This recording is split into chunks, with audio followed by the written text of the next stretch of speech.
India versus England का चौथा test शुरू हो चुका है और इंडिया ने 264 रन बना लिए हैं 4 विकेटों के नुकसान पर। और इंग्लैंड टॉस जीता था और बॉलिंग का फैसला किया उन्होंने। पहले टेस्ट में इंग्लैंड जीता था, दूसरे टेस्ट में इंडिया जीता था और तीसरे टेस्ट में फिर इंग्लैंड जीत गया था। और अब ये चौथा टेस्ट है। सो काफी इंटरेस्टिंग है। बट आई थिंक मुझे ये लगता है कि आज भी इंडिया की जो अप्रोच थी वो काफी डिफेंसिव थी। अब टोटल देखे तो आपको ये लगेगा कि 264 रन हैं, 4 आउट हैं, लेकिन हमने पिछले कुछ टेस्ट मैचेस में देखा, मतलब अगर दूसरा टेस्ट मैच इंडिया जीता था उसमें भी डिफेंसिव अप्रोच थी लेकिन वो जीता था। अब उस टेस्ट मैच में एक जो खास चीज थी वो ऋषभ क्या कहते हैं शुभमन गिल की बैटिंग थी और अच्छे खासे उसने रन बनाए थे दोनों इनिंग्स में। लेकिन उसके बाद अगर देखा जाए तो 5 इनिंग्स उसके अलावा है जहां पे उनके कोई इतने खास रन नहीं है। लेकिन ओवरऑल अगर देखें, मैं ये नहीं कहूंगा कि इंडिया के हाथ से मैच निकल चुका है। मेरे ख्याल से वो उस अप्रोच को फॉलो कर रहे हैं कि जहां पे वो टाइम भी आराम आराम से गुजार रहे हैं। और मतलब मुझे बेसिकली ये लगता है कि दूसरे मैच में जो इनकी अप्रोच थी कि इंग्लैंड को इतना मौका दिया ही ना जाए कि वो कुछ कर सके, और यहाँ पे अगर इंडिया ने टोटल अच्छा लगा दिया। अब भी फिलहाल अगर देखें स्कोर कार्ड वाले देखते हैं फिर उसके बाद बात करते हैं। यहाँ पे अगर थोड़ा सा देखें, इंडिया ने पहले बैटिंग की, इंग्लैंड टॉस जीता था और बॉलिंग का फैसला किया। जायसवाल ने 58 रन बनाए, केएल राहुल ने 46 रन बनाए। दोनों अच्छी बैटिंग कर रहे थे और पहली विकेट 94 रन पे गिरी थी। और उसके बाद साई सुदर्शन ने 61 रन बनाए, शुभमन गिल आए 12 रन बना के वो भी आउट हो गए थे। ऋषभ पंत 37 रन बना के रिटायर्ड हर्ट हुए थे। अब उनकी भी इंजरी कुछ सीरियस लग रही है। सो आई थिंक मुझे नहीं लगता कि वो इस मैच में बैटिंग के लिए आएंगे क्योंकि उसके बाद उनको हॉस्पिटल भी ले जाया गया था। और उसी बॉल पे आई थिंक जहां पे वो रिटायर्ड हर्ट हुए थे वहां पे उनको बॉल लगा भी था टांग पे, लेकिन वो ऐसा कुछ इतना सीरियस नहीं था। पता नहीं है बॉल की वजह से इंजरी हुई है या किसी और वजह से है। सो खैर जडेजा और शार्दुल ठाकुर अब बैटिंग कर रहे हैं। 19 रन पे दोनों नॉट आउट खड़े हैं।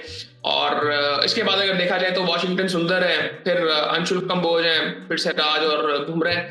सो अब ये तकरीबन कह सकते हैं कि एक दो पेयर है जहां पे ये बैटिंग अभी कर सकते हैं। लेकिन आई थिंक मुझे लगता है कि 350 रन अगर एक बहुत ही अच्छी बैटिंग करते हैं तो मे भी 450 तक पहुंच जाए।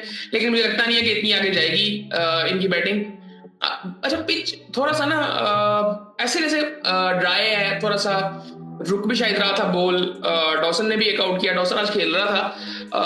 और मुझे हैरानगी इस चीज पे थी कि डॉसन टेस्ट मैच भी खेल रहा है। क्योंकि अगर मोस्टली मैं इसको जिस तरह से जानता हूँ, जब ये पीएसएल पहली दफा खेले थे शाहिद अफरीदी इनको लेके आए थे पेशावर सलवी में कि छक्के बहुत लंबे मारते हैं, तो T20 की वजह से इनको लाया गया था। और खैर बॉलर भी ये बहुत अच्छे हैं। सो खैर बॉलिंग की अगर बात करें इंग्लैंड की तो क्रिस वोक्स ने 17 ओवरों में 4 मेडन किए, 43 रन दिए, एक आउट किया। आर्चर ने कोई आउट नहीं किया 16 ओवरों में 44 रन देके। ब्राइटन कार्ड्स ने भी 16 ओवरों में 60 रन देके कोई आउट नहीं किया। 2 आउट किए बेन स्टोक्स ने अच्छी बॉलिंग की। और स्टोक्स को बॉलिंग करते हुए देख मुझे बड़ा मजा आ रहा है कि वो जिस तरह से वो आके उसका इम्पैक्ट नजर आता है। क्योंकि पिछले कुछ टाइम से हम देख रहे थे एक बहुत लंबा अरसा था कि जहां पे उन्होंने बॉलिंग ही नहीं की थी। सो लियम डॉसन ने 15 ओवरों में 45 रन देके एक आउट किया। रूट ने 5 ओवर किए, 19 रन देके कोई आउट नहीं किया। सो ये सूरत हाल थी पहले मैच की। और काफी आई थिंक मेरे ख्याल से अभी कुछ कह नहीं सकते। जब एक एक इनिंग हो जाएगी खत्म फिर कुछ कह सकेंगे। लेकिन आई थिंक थोड़ी सी अप्रोच मुझे डिफेंसिव लगी है इंडिया की। बट मे बी अगर ये उनके हक में चली जाती है तो फिर उससे बेहतर क्या चीज हो सकती है। और इसके अलावा आई थिंक एशिया कप के बारे में कुछ बातें शुरू हो रही हैं। कोई इजलास है उसका वो कंफर्म हो गया है। पहले इंडिया कहता था नहीं आना हमने, आपको खुद आ रहे हैं, सारा कुछ चल रहा है। खैर मैं कोई इतना सीरियसली ना इन चीजों को फॉलो नहीं कर रहा। मैं आपको बड़ी सीधी सी चीज बता रहा हूँ, ये ड्रामे पता नहीं ये फजूल ही चलते रहते हैं, इनकी कोई जरूरत नहीं होती। ये चलते रहते हैं। एट द एंड टूर्नामेंट होना होगा तो हम फॉलो कर लेंगे, नहीं होना होगा तो कोई बात नहीं।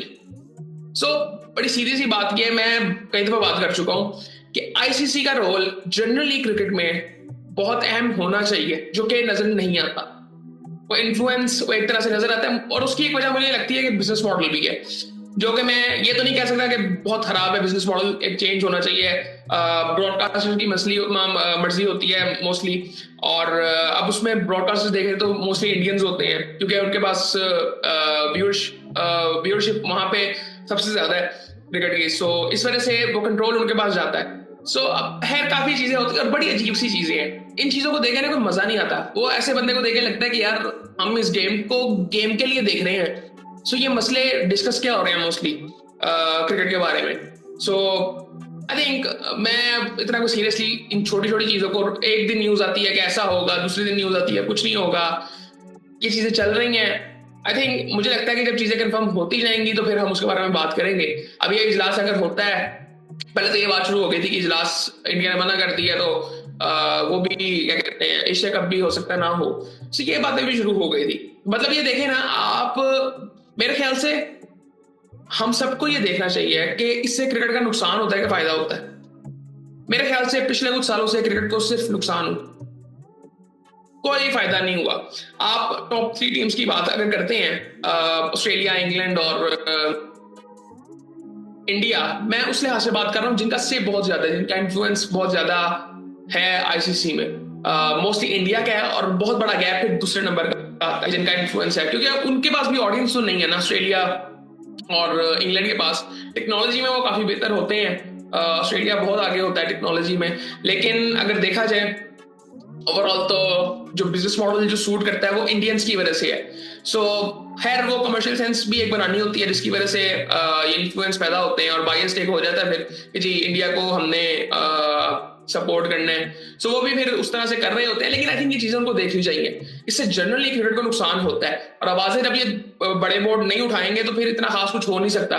पाकिस्तान की अगर बात आती है, पाकिस्तान बिल्कुल असर होता है पाकिस्तान का। मैं हमेशा ये बात करता हूं कि हम मतलब दुनिया में इंडिया तो इस चीज को पुश करता है कि पाकिस्तान किसी जगह पे नहीं है। मेरे ख्याल से इंडिया पाकिस्तान को अगर आप निकाल देते हैं तो इंडिया अकेला तो आपस में नहीं खेलेगा। जो रेवेन्यू मोस्टली मैचेस का बनता है, अब आप WCL की एग्जांपल ले लें, क्या चल रहा है, बिल्कुल आई थिंक फ्लॉप होता जा रहा है। कल वो क्या कहते हैं एबी डिविलियर्स अगर वो इनिंग ना खेलता सो लोगों का इंटरेस्ट ही नहीं था। आज मैं देख रहा था क्रिस लीन ने परफॉर्म कर दिया। अब ये वो प्लेयर्स हैं कि जो कभी रिसेंटली रिटायर्ड हुए हैं, रिसेंट रिटायर्ड प्लेयर्स हैं और बड़े प्लेयर्स हैं, ये एक अच्छी चीज है। बट मोस्टली जो बात की जा रही है कि इंडियन प्लेयर्स, अभी तो है फिलहाल वो मैच भी इंडिया को नहीं जीता, लेकिन आई थिंक वो जिस तरह की हरकतें हैं, आई थिंक जनरली मेरे ख्याल से सिर्फ गेम का नुकसान हो रहा है। और पाकिस्तान की अगर बात करते हैं तो मैं हमेशा ये बात करता हूं कि पाकिस्तान दूसरा ऐसा मुल्क है जिसके पास सबसे बड़ी ऑडियंस है और सबसे स्ट्रॉन्ग ऑडियंस है क्रिकेट की।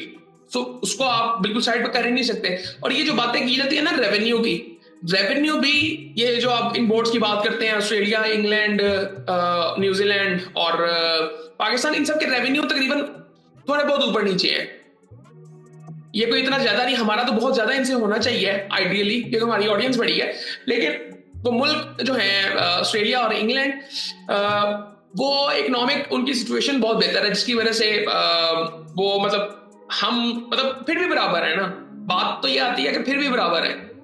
सो रेवेन्यू की अगर बात करें तो ये है, ऑडियंस हमारे पास है। सो ये आप बिल्कुल किसी को साइड पे कर नहीं सकते। खैर इसमें मैं ये नहीं कह सकता कि ये सारा कुछ सिर्फ इंग्लैंड और ऑस्ट्रेलिया की वजह से है, ऐसा कुछ नहीं है। मुझे लगता है कि हमारी भी बीच में गलतियां हैं, लेकिन इंडिया जो करता है आई थिंक वो जनरली क्रिकेट को नुकसान है और कुछ इतना खास नहीं है।